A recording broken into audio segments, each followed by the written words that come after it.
información en un detector, ¿cierto? O sea, en una película radiográfica, en el detector de un tomógrafo. En medicina nuclear, ¿qué es de dónde recibimos las señales? Del paciente, porque el paciente es el que está emitiendo.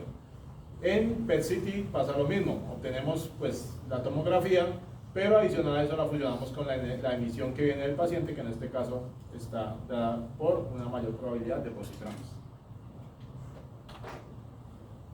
Entonces aquí vemos la producción de pares. Primero se da la producción de la pareja positrón-electrón, y si el electrón choca con el positrón, se da la producción de fotones gamma, y ese fotón gamma pues obviamente también tiene la posibilidad tal vez de seguir haciendo producción de pares, o simplemente atenuarse y hacer Rayleigh Compton fotoeléctrico, o de que no haga nada, ¿no? Lo que les decía, es probabilidad también de que traspase el material, de que yo tenga un blindaje de plomo muy intenso y pues igual ese fotón gamma lo traspase. Todo es probabilidad. Los electrones, entonces, pues de entrada estos son partículas. ¿Solo no son? Sí, ¿cierto? Entonces sí tienen masa, aparte tienen carga eléctrica, entonces pues interactúan muchísimo más fácil que los fotones. Por eso lo que yo les decía que en radioterapia sirven para terapia superficial. ¿Por qué? Porque su capacidad de penetración es mínima a comparación de la de los fotones, entonces me sirven para irradiar lesiones en la piel, cáncer vasocelular, escamo celular de piel, cuero cabelludo, muchas lesiones así se irradian con electrones, porque su capacidad de penetración es muy baja y pues la interacción con la materia, aquí vemos que es la misma que la de los fotones. También se usa para algunos tratamientos de queloides, entonces para mejorar procesos de cicatrización de algunos pacientes, cuando se hacen cirugías estéticas o cuando se les infectan piercing, cosas de ese estilo, se les hace también radioterapia con electrones para mejorar los procesos de cicatrización y evitar que haya queloides. Luego tenemos entonces dentro de esas interacciones de los electrones, primero las dispersiones elásticas con los electrones atómicos. Entonces pues si es con un electrón, este electrón tiene que estar aquí girando en un orbital. Si es elástica, pues simplemente este llegó aquí, se repele porque ambos tienen carga negativa, ¿cierto? Y pues se desvía en una nueva dirección. ¿De qué depende la dirección en la que se desvíe? Pues de en qué punto aquí chocó. Segundo, las inerásticas con el núcleo atómico, que son las de Bremsstrahlung, que es la que llamamos también radiación de ¿qué? De frenado, ¿cierto? Entonces, en esta radiación de frenado, lo que tenemos es que el electrón, con una energía mucho más elevada que la del caso anterior, llega e interactúa con el campo electromagnético intenso del núcleo, y esa desaceleración, pues, hace que se produzca radiación electromagnética en forma de rayos X, y el 99% ¿en qué se convierte? En calor. Entonces, en el caso de que se absorba el 100% de la energía cinética que llevaba ese fotón, ese electrón, obtenemos algo que se llama el frenado total, y pues va a ser el fotón de mayor energía de mi espectro, que es lo que yo les decía. Si yo pongo allá 100 kilovoltios en la consola de mi tubo de rayos X, entonces los de 100 kilovoltios, los que alcancen a tener 100 kilovoltios, pues van a ser los que se absorban totalmente en el núcleo, o sea, conviertan el 100% de la energía que llevaban, la energía que llevaban de aquí hasta acá, el 100% la convierten en calor y en rayos X. Mientras que generalmente todos esos que yo les decía que en el espectro que hacen todo esto de acá, o sea, toda esta región de acá, pues son los que llegaron, se dieron parte de su energía y se desviaron a una nueva dirección. Como no se dieron toda su energía, pues siguen haciendo más interacciones. Los que ceden toda su energía son los que me corresponden a la parte más energética de mi espectro del tubo de rayos X. Los neutrones, entonces desde el punto de vista de protección radiológica, en aplicaciones médicas me importan solo en radioterapia de alta energía. Esto lo hablamos la vez pasada, ¿cierto? Entonces en radioterapia de alta energía, ¿por qué? Porque a energías de más de 10 megavoltios pues tenemos una probabilidad de que haya una fisión del núcleo y se liberen neutrones al medio. Obviamente es una reacción mucho más controlada y mucho más leve que la que se da en un reactor nuclear, o sea, no hay esa liberación brusca de energía que se da en un reactor nuclear. ¿Y por qué se me dan ese tipo de aceleradores lineales? Porque la energía con la que está ligada el neutrón a ese núcleo atómico es de mínimo 4.43 megaelectronvoltios. Entonces, si yo tengo de un acelerador lineal que tiene 10 megavoltios, o sea, de más de 10 megavoltios, pues significa que dentro...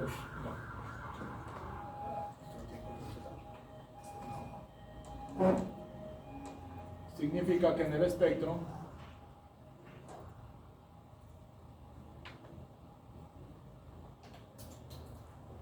pues yo tengo aquí una región, si es un tercio de la energía, la mayoría van a tener 3.3 megaelectronvoltios, ¿cierto?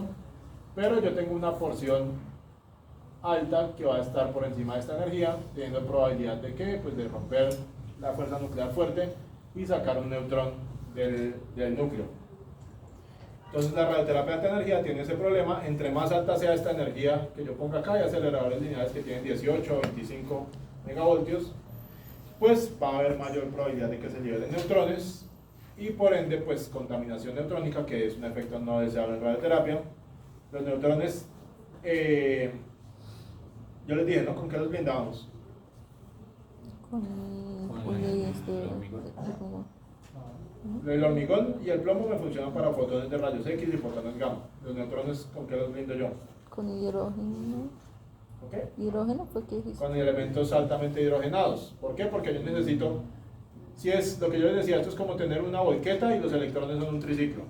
Entonces si usted pone, en el caso del plomo, yo lo pongo porque tiene muchos electrones para que los fotones lleguen e interactúen. Pero si yo a una volqueta le pongo un montón de triciclos de enfrente, ¿la voy a bloquear? No, ¿cierto?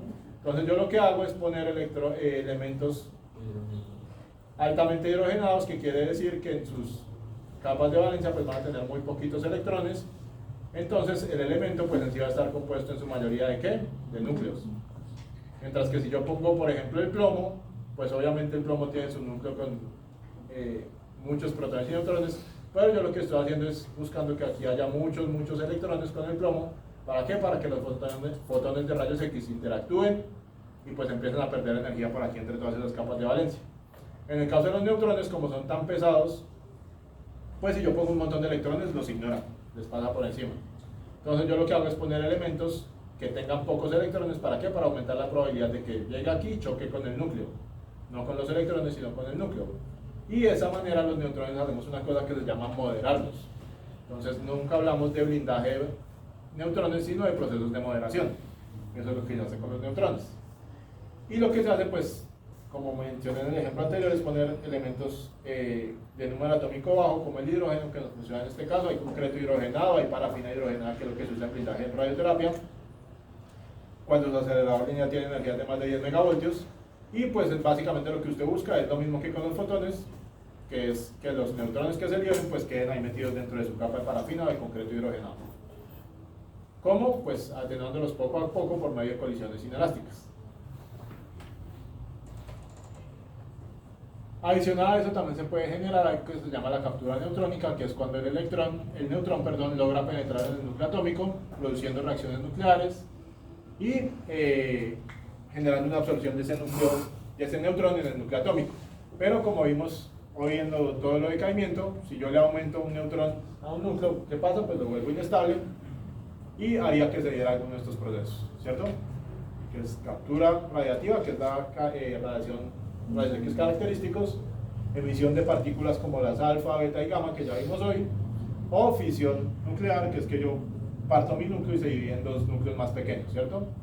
Entonces la fisión, pues ¿en qué se me va a dar? En núcleos más pesados, obviamente, y un acelerador lineal tendría algún elemento pesado en lo que esté hecho, sí, ¿cierto? Entonces todo el blindaje de la carcasa está hecho de plomo, las mutilaminas están hechas de tungsteno, entonces sí tenemos una alta probabilidad de que se dé fisión. Obviamente no es que yo tenga ya un bloque de plomo que es de colimador y se rompa, o sea, simplemente la fisión se da a nivel nuclear.